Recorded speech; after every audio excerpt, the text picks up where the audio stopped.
사도행전 오늘 주신 말씀 사도행전 4장 12절에서 20절 말씀입니다. 다 함께 합독하겠습니다. 다른 역사들은 구원을 받을 수 없나니 천하 사람 중에 구원을 받을 만한 다른 이름을 우리에게 주신 일이 없음이라 하였더라.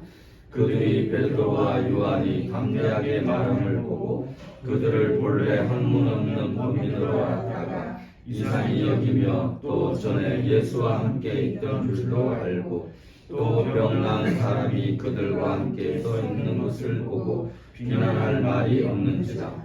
명하여 공회에서 나가라 하고 서로 의논하여 이르되 이 사람들을 어떻게 할까? 그들로 말미암아 유명한 표적 나타난 것이 예루살렘에 사는 모든 사람에게 알려졌으니 우리도 부인할 수 없는지라. 이것이 민간에도 퍼지지 못하게 그들을 위협하여 이후에는 이 이름으로 아무에게도 말하지 말게 하자 하고 그들을 불러 경고하여 도무지 예수의 이름으로 말하지도 말고 가르치지도 말라 하니 베드로와 요한이 대답하여 이르되 하나님 앞에서 너희의 말을 듣는 것이 하나님의 말씀을 듣는 것보다 옳은가 판단하라. 우리는 보고 들은 것을 말하지 아니할 수 없다 하니. 오늘 나눌 제목은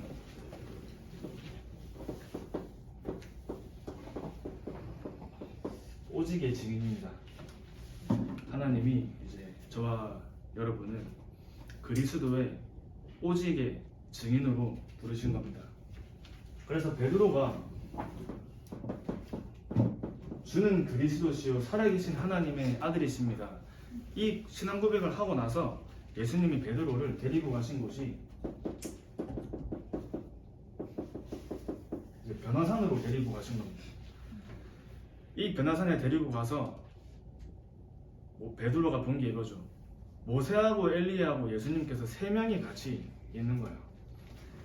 그래서 베드로가 예수님에게 제가 모세를 위하여 엘리야를 위하여 예수님을 위하여 초막을 3개를 짓겠습니다.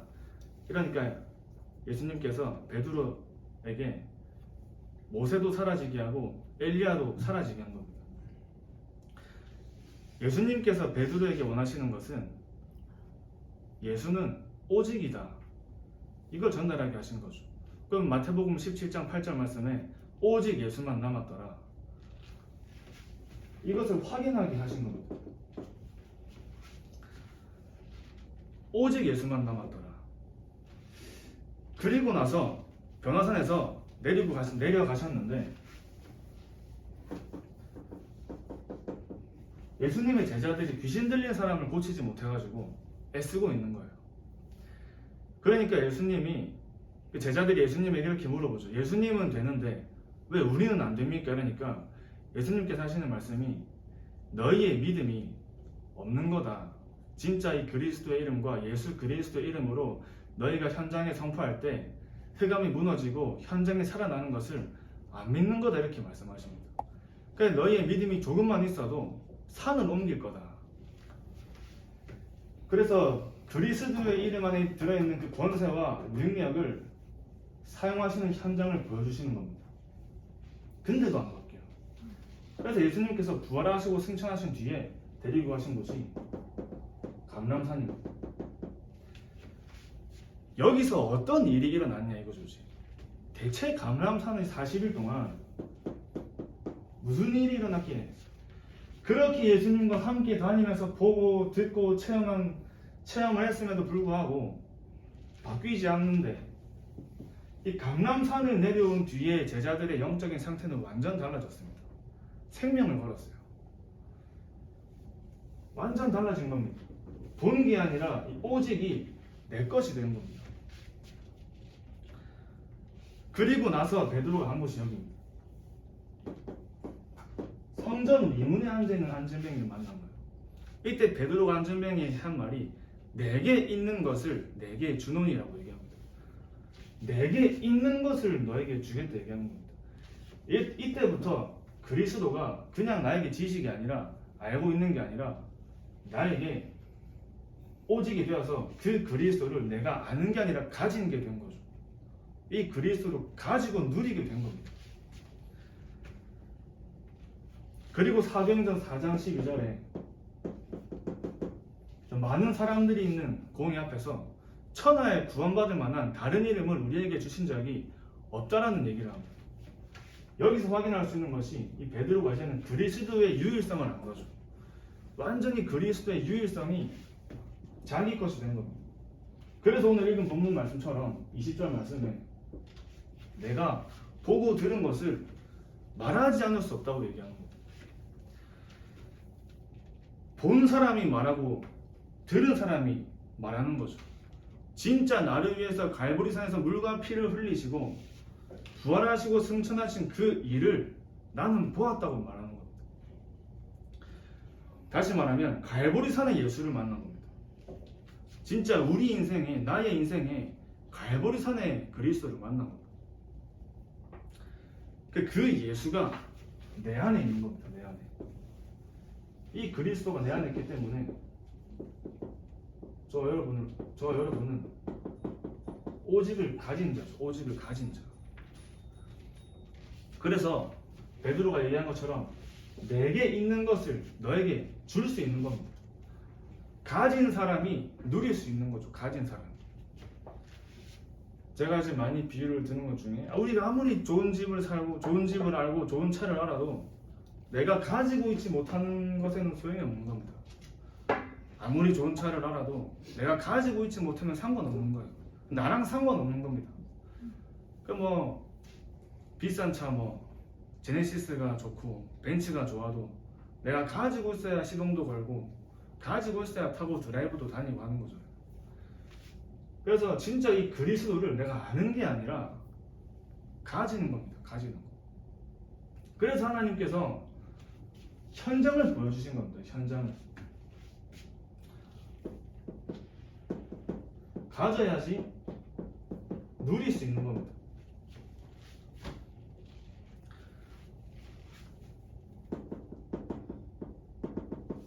창세기 3장 15절에 주인공을 붙잡은 요셉은 상관없었어요.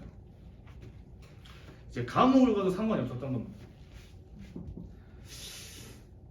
왜 오직이냐? 오직이란 말은 다른 거 필요 없다는 말이에요. 다른 거 필요 없다는 말이에요. 바울이 어떤 사람이었죠? 이제 로마 시민권자, 길리기아 다소 출신, 언어에 능한 자요, 학문에 능한 자요, 율법에 능한 자요. 그 시대에 가장 뛰어난 학자였습니다. 세상으로 봤을 때 부족한 게 하나도 없는 사람이었어요. 그 바울이 모든 것은 배설물이다. 그리스도 안에 모든 지식, 모든 지혜, 모든 보화가 다 감추어져 있다고 말한 겁니다. 그래서 진짜 오직을 발견한 제자들은 삶이 바뀌는 거예요. 삶이. 가장 먼저 바뀌는 게 나 자신이잖아요. 나 자신. 내가 먼저 바뀌잖아요. 내가 바뀌는데 바뀌는 것 넘어서 나를 버릴 수 있는 겁니다. 그 바울도 나는 날마다 죽는다 라고 얘기한 것이 날마다 내가 필요 없다는 걸 확인하는 겁니다. 내 안에 계신 그리스도가 완전한 분이시요 모든 것이요 충분한 분이시기 때문에 나는 필요 없다는 거예요. 우리가 나를 버리고 나를 없애면 사실 모두 다 살릴 수 있잖아요. 근데 갈등이 생기고 문제가 오고 뭔가 자꾸 어려운 일이 생긴다 할 때는 내가 걸리기 때문에 계속 문제가 생기는 겁니다. 내가 걸리기 때문에. 결국엔 내가 부족해지고 내가 좀 안 되니까 계속 걸릴 수밖에 없는. 그러나 진짜 그 그리스도가 나와 함께 하시는 것을 진짜 내가 누린다면, 그 안에 모든 게 다 들어있다 내가 깨닫고 누린다면 좀 내가 안 돼도 괜찮은 거예요. 내가 좀 드러나지 않고 내가 좀 오해받고 사람들이 좀 몰라주고 좀 안 좋게 본다 하더라도 진짜 그리스도의 비밀을 누리는 사람은 상관없는 겁니다. 그래서 날마다 이 복음을 누리는 게 중요한 겁니다. 그러니까 나를 바꾸고 내가 버려지니까 그 다음으로 버릴 수 있는 게 옛날 걸 버릴 수 있는 겁니다. 옛날 거. 옛날에 나에게 좋은 거, 옛날에 나에게 각인된 거, 옛날에 나에게 뿌리 내리고 옛날에 나에게 체질된 거, 내가 복음을 모르고 복음이 희미할 때 쫓아다녔던 그 옛날 것들을 버릴 수 있는 겁니다. 진짜 이 그리스도 안에 모든 보화, 사람들 보화 좋아하잖아요. 다이아몬드 좋아하고 금 좋아하고 은 좋아하는데 모든 보화라고 표현했습니다. 모든 보화가 들어있고 모든 지식과 모든 지혜가 들어있다면 나에게 중요하게 생각했던 거 버려지는 거예요. 내가 1000만원짜리 시계 차고 있는데 10만원짜리 시계 줄 수 있거든요. 내가 진짜 좋은 거 가지고 있으면 딴 거 줄 수 있습니다. 그러니까 진짜 그리스도가 나와 함께 하시고 이 그리스도 안에 들어있는 것이 얼마나 큰지 안다면 모두 다 양보할 수 있는 거예요. 하나님은 그 사람에게 진짜 하나님이 예비하신 진짜 응답들을 주시는 거죠. 그러니까 어떻게 되냐면 상관없는 겁니다. 상관없다.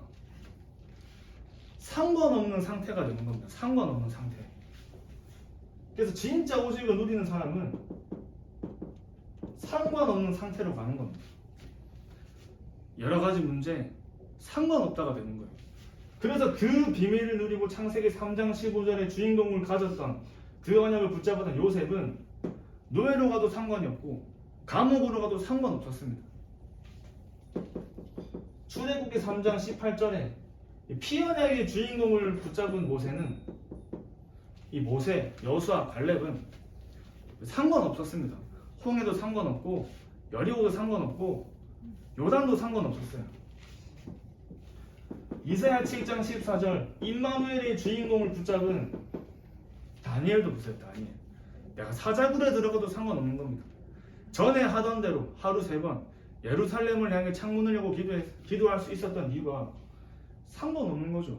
진짜 나에게 진짜 것이 있기 때문에 내 환경, 내 상황, 조건이 상관없는 겁니다. 그래서 하나님은 저와 여러분의 환경, 상황, 조건을 바꾸시는 게 아니라 더 어렵게 몰고 가시더라도 정말 나를 바꾸길 원하시는 겁니다. 진짜 하나님이 사용하시고 하나님이 쓰실 수 있는 전도자로 바꿔나가길 원하시는 거예요. 사드락, 메삭, 아벳느고도 내가 불 가운데로 들어가도 상관없었던 겁니다. 에스더도 내가 죽으면 죽으리라. 완전 그리스도가 오직이 된 사람들은 아무것도 상관이 없었던 겁니다. 그리고 사무엘도 보세요. 제가 이제 아는 청년들이 막 결혼을 두고 막 얘기를 할 때 남자 쪽 교회로 가야 되냐 여자 쪽 교회로 가야 되냐 생각보다 그 갈등 굉장히 많이 하더라고요. 그러면서 제일 많은 주제가 너희 교회가 후대 교육이 좋냐 우리 교회가 후대 교육이 잘 됐냐 요걸로 갈등을 하더라고요. 그래서 후대 교육 잘 돼 있고 후대 시스템 잘 돼 있는 교회 간다고 우리 자녀들이 잘 자라는 거 아닙니다. 그러면은 완전 교회 무너지고 목회자가 타락하고 부교육자들이 타락하는 교회에서 혼자 남겨진 사무엘은 망해야 되는데요. 그러면 요즘에 또 많이 시끄럽잖아요. 다락방이 이렇고 다락방이 저렇고 막 말 많습니다. 근데 여러분들이 또 중요하게 생각하셔야 될 것 중 하나가 여기 계신 분들은 정말 여과하셔야 되는 분들이기 때문에 진짜 우리가 복음 가지고 본다면 우리는 사람 보고 온 게 아니잖아요. 복음 가지고 복음 보고 온 거지 사람 보고 온 게 아닙니다. 그래서 진짜 창세기 3장과 그리스도를 깨달은 사람들은 상관없습니다. 어떤 문제가 오고 어떤 일이 생겨도 하나님이 나에게 주신 복음 가지고 전도하고 선교하고 후대 살리는 거지 다른 게 상관이 없는 겁니다. 그러면서 진짜 하나님이 원하시는 그 중요한 언약 붙잡고 가는 게 가장 확실한 길이고 가장 정확한 길이잖아요. 그래서 사무엘도 그런 환경, 조건 상관없었습니다. 마태복음 16장 16절에 이 주인공을 붙잡은 초대교회도 핍박이 와도 상관이 없고 죽음이 와도 상관이 없고 위기가 와도 상관이 없었습니다. 그러니까 진짜 이 복음 어떻게 이 복음이 나에게까지 왔냐 진짜 이거를 아는 사람들은 사실 교회에서 사람 얘기 잘 안 합니다.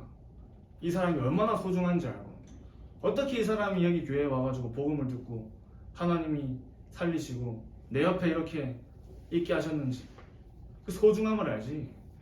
이 사람이 어떻고 저 사람이 어떻고 사실 진짜 내가 기도 안 한다는 거 보여주는 거거든요.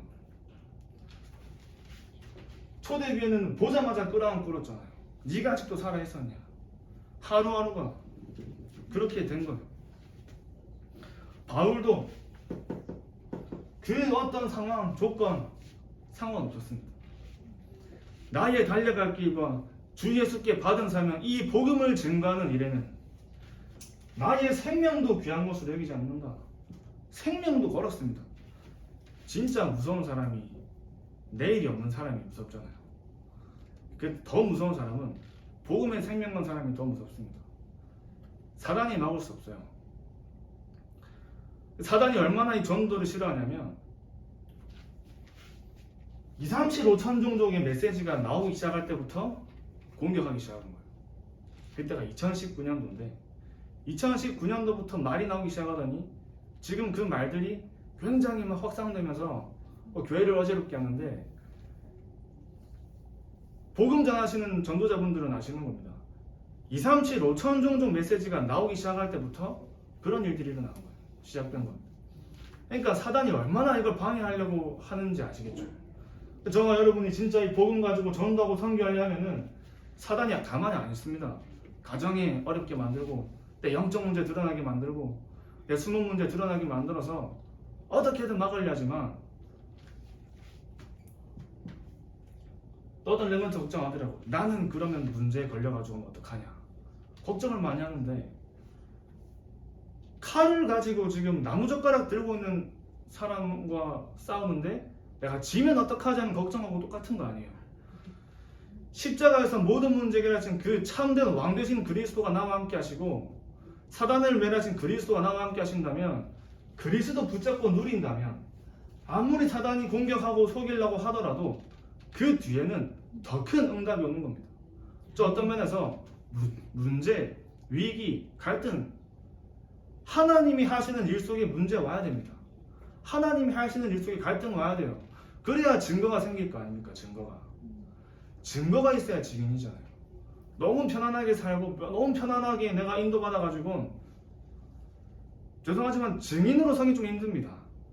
진짜 하나님이 역사하시는 그 여정을 간 사람이 증인이 되는 거예요. 그럼 하나님은 더 많은 사람을 살리기 위해서, 진짜 영적 문제에 시달리는 그 한 사람을 살리기 위해서 나에게 영적 문제가 뭔지 보여주셔야 되는 사람도 있습니다. 진짜 가정 환경을 살리고 이 가정이 무너지는 시대에 진짜 가정복음화에 하나님이 예비하신 사역자는 가정에 문제 있던 사역자 많아요. 하나님이 그 사람에게 주신 사역이 있습니다. 그래서 무속인 간판만 봐도 심장 두근두근 되는 사역자도 있고 이렇단 말이에요. 나에게 주시는 사역이 있습니다. 그 여정 속에 진짜 복음이 아니면 안 되는 이유가 나의 가정과 환경과 여러 가지 영적 문제를 통해서 발견되어져서 진짜의 그리스도를 오직으로 하나님이 인도하시는 그 여정 속에, 이 모든 게 여정이잖아요. 진짜 예수가 그리스도는 어느 날 또 무너지고 다시 일어나고 또 무너지고 다시 일어나는 그 반복 속에서 어느 날 하나님이 나를 오직의 증인으로 세우시는 거예요. 나도 모르는 사이에 내가 달라져 있는 겁니다. 나도 모르는 사이에 가정이 달라져 있어요. 나도 모르는 사이에 현장이 달라져 있는 겁니다. 복음으로 나와 현장과 교회를 재창조하는 응답이 어느 날 나도 모르게 와 있는 거예요. 그래서 하나님은 여기 계신 너무 중요한 분들을 이 오직을 전달할 사람으로 부르신 겁니다. 오직을 전달할 자. 이제 제가 아버지가 이제 좀 투병을 하시다가 이제 1년 전에 돌아가셨습니다. 그러니까 이제 참 그 분위기를 너무 잘 알고 그 아픔이 있는 가정을 너무 잘 이해하죠, 저는.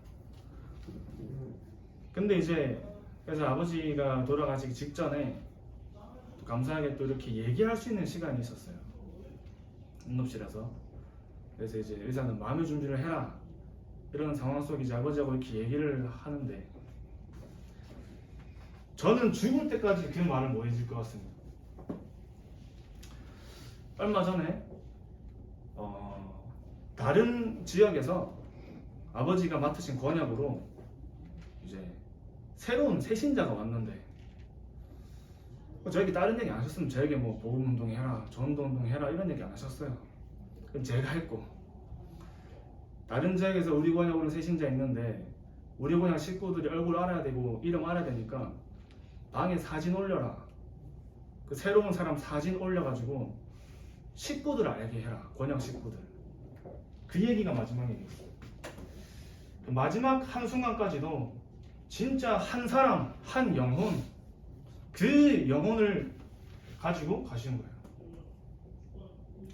그 오직을 저에게는 전달하신 거죠.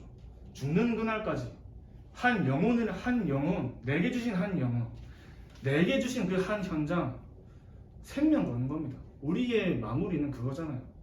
저와 여러분이 후대에게 보여줘야 될 것이 전도를 남겨줘야 되고 선두를 남겨줘야 되고 진짜 렘넌트 운동, 이 제자를 남겨주는 것 말고는 우리가 진짜 남겨줄 게 없는 거예요. 우리 인생의 서론은 다르고 본론은 달라도 결론은 다 똑같습니다. 렘넌트 운동하다 가야 돼요. 그러니까 결론으로 이 지역에 하나님이 저와 여러분에게 준비하신 현장이 2, 3, 7, 5천입니다. 어떻게든 사단은 발악하고 이거 막으려고 한 겁니다. 그래서 저와 여러분들의 가장 중요한 것이 우리의 영적인 상태가 가장 중요한 거예요. 영적 상태. 왜 저희가 훈련을 받습니까? 왜 우리가 영적 상태를 위해 훈련을 받고 모든 예배 속에 들어가냐 할 때, 지금 10년 동안 중요한 기관에서 훈련받은 렘넌트가 가정의 문제가 오니까 흔들리는 겁니다. 제가 이렇게 얘기했어요. 지금까지 하나님이 너를 훈련시키고 사용하신 이유가 이때를 위함이 아니겠냐. 그러니까 저와 여러분에게 하나님은 그날, 그때, 그곳에 이때를 위해서 하나님이 사용하실 수 있는 준비된 제자가 되어야 됩니다. 준비된 제자.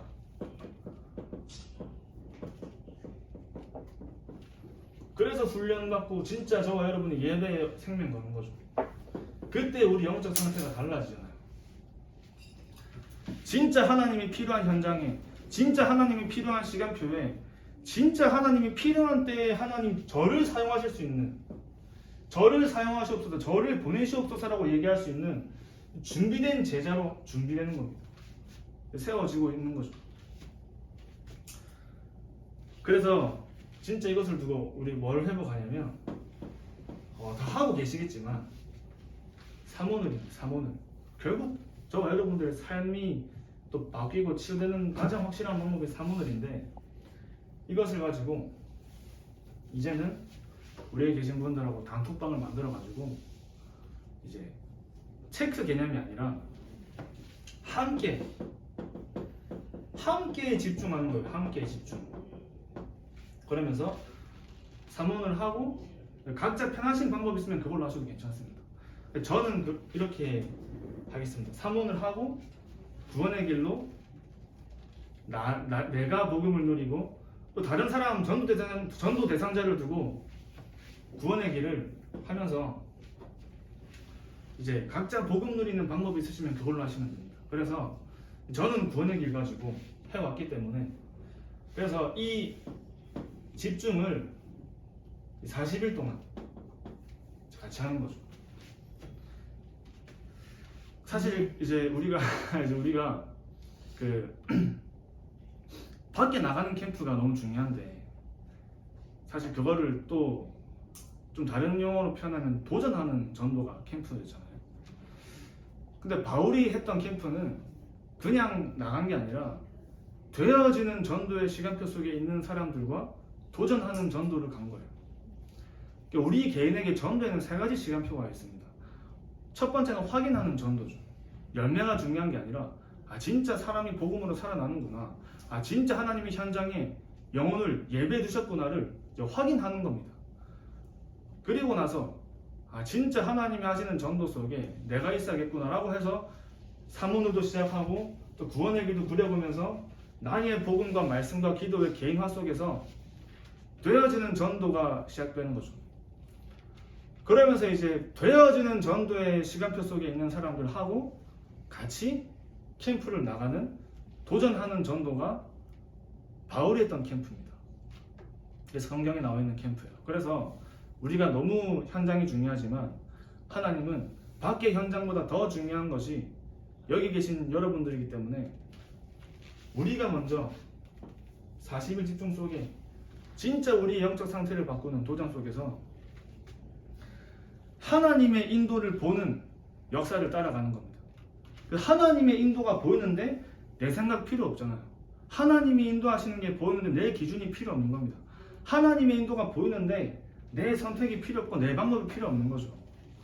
내 생각, 내 기준, 육신적인 생각과 세상적인 방법을 버리고 하나님이 인도하시는 것을 보고 가는 그 시작이 되는 겁니다.